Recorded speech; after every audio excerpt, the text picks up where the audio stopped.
weeks. Now the rumors are coming about him going somewhere else, and he's going to sit down with ownership and talk about his future. I mean, listen, just as a guy now that covers the league, do you see him staying in Milwaukee, or do you see him possibly going to a big market? I don't see him staying in Milwaukee. It may not be a big market, but you don't see him. I don't see him staying in Milwaukee. He's got, what, one more year, and then he's got a player option. Then a player option, yeah. There's a couple of places that I think would be better for him. Obviously, it seems as if he's reporting and letting people know he wants to be in New York. I think it would be a good deal for him, and I'm sure all the Lakers fans would love to have him here with Luka and partner up with that. I don't think they can make it work unless you're getting rid of a LeBron James or somebody like that, or Austin Reeves, which you don't want to let go of. But Toronto would be a good spot for him if he was able to go there. There's a couple other places that I thought would make sense. He's always been linked to New York, I feel like. He's always mentioned New York. Here and there. He's always mentioned New York. I think San Antonio would be a good spot. You know, there's a couple of Houston was one of the teams they were talking about when in the rumblings. Miami's another team in rumblings. I mean, I wouldn't mind. I think he wants to stay in the East. I wouldn't mind seeing him in the West, make the West even more fun. Oh my God. Maybe partner up with Anthony Edwards or something like that. Don't come to the West unless he's here on the Lakers. Unless he's on LA, but it would make the games fun, man. The playoffs, we get to watch, you know, Anthony Edwards actually and him like team up against Denver and give them a run, or OKC. Somebody give those teams a run, because right now in the East, I don't see many teams, even if adding Giannis, they're like right there to beat OKC. And it does feel that way, James. He's given a lot to that franchise. He plays hard every night. He's won a title. He's been to the mountaintop with them. But at the end of the day, you can see it. I mean, when you compare like Kevin Garnett and the Kevin Garnett in Minnesota, all was extremely loyal. Yes. And when it was time to go, he went and won a championship. So I think, you know, Giannis has won a championship there. But I don't know where Milwaukee is. I'm not going to pretend like I know what's going on there, but they don't seem to be going in the right direction. I do think he, not for him at least, but he bought a house somewhere in New York, I think maybe last summer. He might have a place there. Yeah, I think he did. I know he sent his family back to Greece supposedly at the beginning of the year, so that was not good news. A lot of signs are pointing out of Milwaukee and to New York. But you can't, you know, a player like that, you just can't send him anywhere. You got to send him somewhere where, you know, it's possible to win, and it's a nice market. And that's what he wants. You get something. And what are you getting back? Just out of respect. There's got to be young talent. There's got to be picks. Exactly. That's what has to be involved. For sure. I mean, he has a lot of leverage, but if I'm Milwaukee, I'm going to try to get the best in return. Hey, if you're going to trade Paul George, give me SGA and 5 of those picks, Clippers. There you go. I don't know if you're going to fleece anybody anymore, but you know, it still can happen. Some teams are getting fleeced. 31? How old is Giannis? 30, 31. I think he just turned 30 or something like that. I don't know. He's still got. Ronnie with me now. So, Shams, what do we know about Giannis' status at this point? George, I'm told Giannis will miss approximately 2 to 4 weeks with this right calf strain. So the worst case scenario of a more significant calf strain or an Achilles injury has been avoided, but expect both the Bucks and Giannis to be cautious with this calf strain. This is his third calf strain since April 2024. He's had 2 on the left leg, 1 on the right leg. So the Bucks here now will be playing without Giannis for an extended period of time. And the schedule gets tougher for them as we look ahead here. So what does that mean for their season going forward? George, depending on their results, their outcomes without Giannis, it could very well shape whether the franchise has an open-mindedness to the realities around this season, around Giannis and his future. We saw last night in the Detroit games, key players stepped up. Kevin Porter Jr., Ryan Rollins, and General Manager John Horst, Coach Doc Rivers. They have believed in this roster's ability to contend in the Eastern Conference. So this will now give the team a runway for its own evaluation period in the coming weeks. 7 of the next 11 games the rest of this month on the road. And we've seen with and without Giannis. With him, they have one of the best offensive ratings in the NBA. Without him, they have the worst. Wow. We'll certainly keep tabs on all of it, Shams. Thanks. Appreciate it. So Giannis has made All-NBA consecutive seasons 9 straight times here. Only LeBron has a longer active streak. Now, if he misses 9 games or more while recovering from this injury, that would make him ineligible for the awards this season. So let's dive further into what's going on here with Giannis. In the last 24 hours, we got Tim McMahon, Ramona Shelburne, the Hall of Famer Mark Spears with me now. So, Mark, how does this injury impact the Bucks-Giannis situation? Well, from a playing standpoint right now, I talked to Doc Rivers a little while ago, and, I mean, how do you replace Giannis, right? You don't. You don't. But they're going to lean on their backcourt. Kevin Porter, they got Scooters averaging about 20 points per game. Ryan Rollins is averaging 18.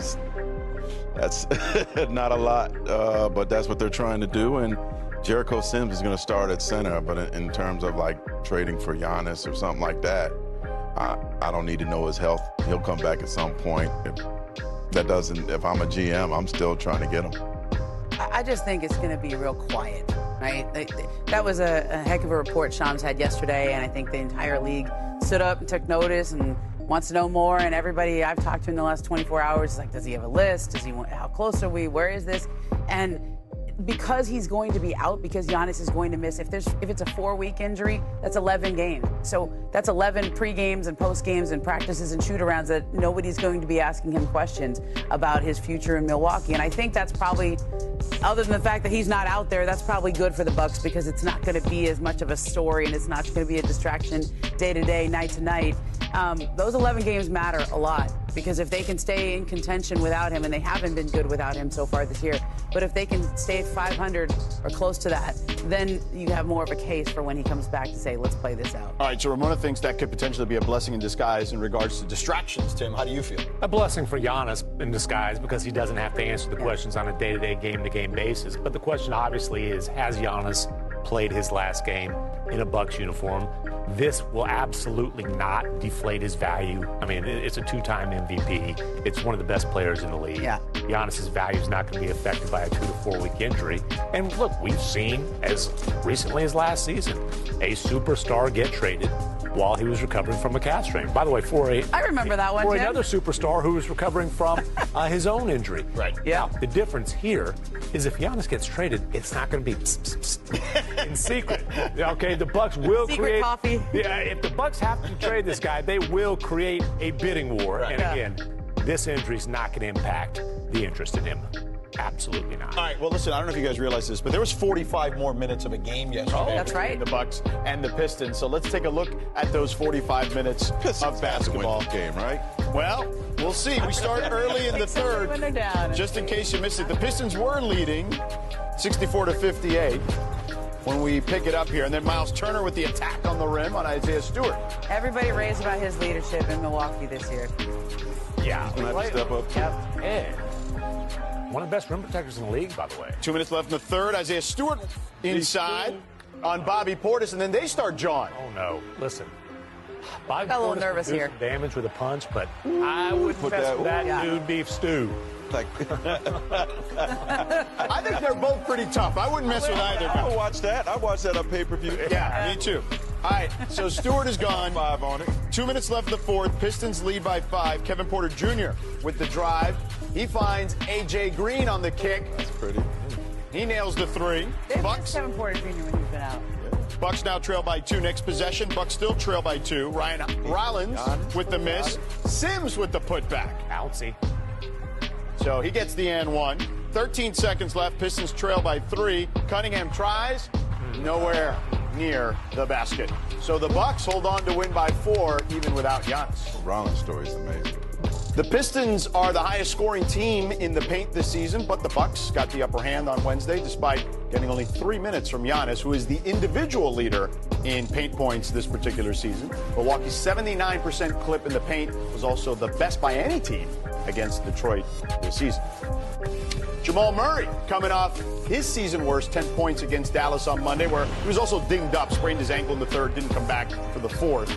Looking to bounce back here. Nikola Jokic finds Murray. Looks healthy. Looks okay to me, right? Second quarter, Nuggets up 5. Murray at 34 points through 3 quarters. It was a Murray flurry in the fourth, though. Watch this on the handoff. Oh, it's snowing in Denver, baby. Oh, no, it's in Indy, my bad. Snow's there, too. Yeah, it was snowing there, too, because I was there this weekend. Different kind of snow, though. Yeah.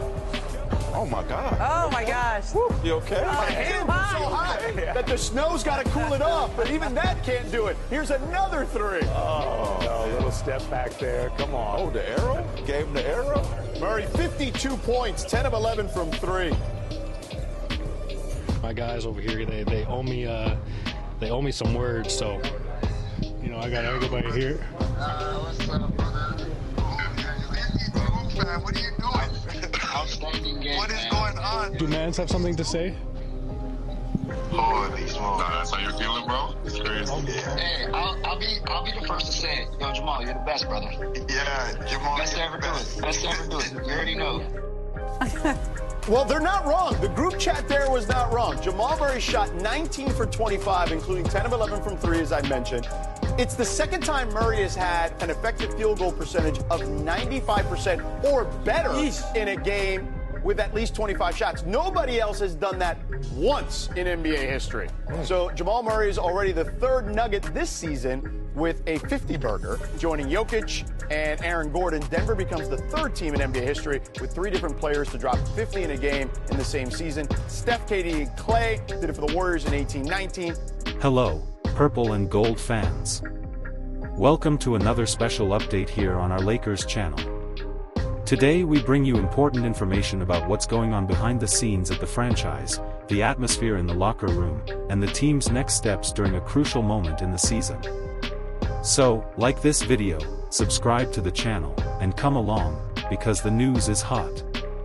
The Lakers enter this week with the feeling that they need to react quickly. The recent fluctuation has put pressure on the entire roster, and within the franchise, the feeling is clear: the team has potential, but it hasn't yet fully found its rhythm on the court. The most mentioned name behind the scenes is, of course, LeBron James. Even in the later stages of his career, LeBron continues to lead the team with intensity. Sources close to him say that he has been actively participating in conversations about tactical adjustments and has been demanding more consistency from his teammates. LeBron knows that the window of opportunity is short, and he wants to take advantage of every minute. Alongside him, Anthony Davis continues to be the team's defensive barometer. AD has been playing at a high level, but there is concern about his physical workload. The coaching staff is considering modifying the rotation to preserve the player, ensuring he is healthy during the most important moments of the season. But the hottest topic involves possible roster moves. The Lakers management is monitoring the market in search of 2 types of players: a point guard who can better organize the offense in the half-court, and a wing player who can contribute with 3-point shots, something that has been a persistent problem for the team. The inconsistency on the perimeter is one of the major sources of internal frustration, and there is a consensus that reinforcements in this area can immediately raise the team's level. Meanwhile, Austin Reeves continues to be one of the big positive news stories. The young guard is showing constant improvement and has already earned a permanent spot in the main rotation. His ability to score, create plays, and play with confidence has impressed the coaching staff and energized the team. Regarding coach Darvin Ham, despite external pressure, the internal climate remains supportive. The coach continues to reinforce the importance of defensive identity, off-ball movement, and discipline. In recent practices, the Lakers have been increasing their offensive pace and working more on 3-point shots, trying to correct one of the team's biggest weaknesses. All this amidst a typical Los Angeles environment: high pressure, attentive media, and a fan base that knows the franchise has an obligation to fight at the top of the standings. In short, the Lakers are at a defining moment. The team has talent, experience, and stars, but needs to transform all of that into consistency. With LeBron and Davis healthy, Austin Reeves improving, and the front office active in the market, the next few weeks could determine if the team will truly compete among the best in the West. And you, fan? Do you think the Lakers should seek reinforcements immediately or wait a little longer to see if the current roster clicks? Comment below. Thank you for following another news story on our Lakers channel. Don't forget to like, subscribe, and activate the bell. I'll leave it here and see you in the next video. Go Lakers!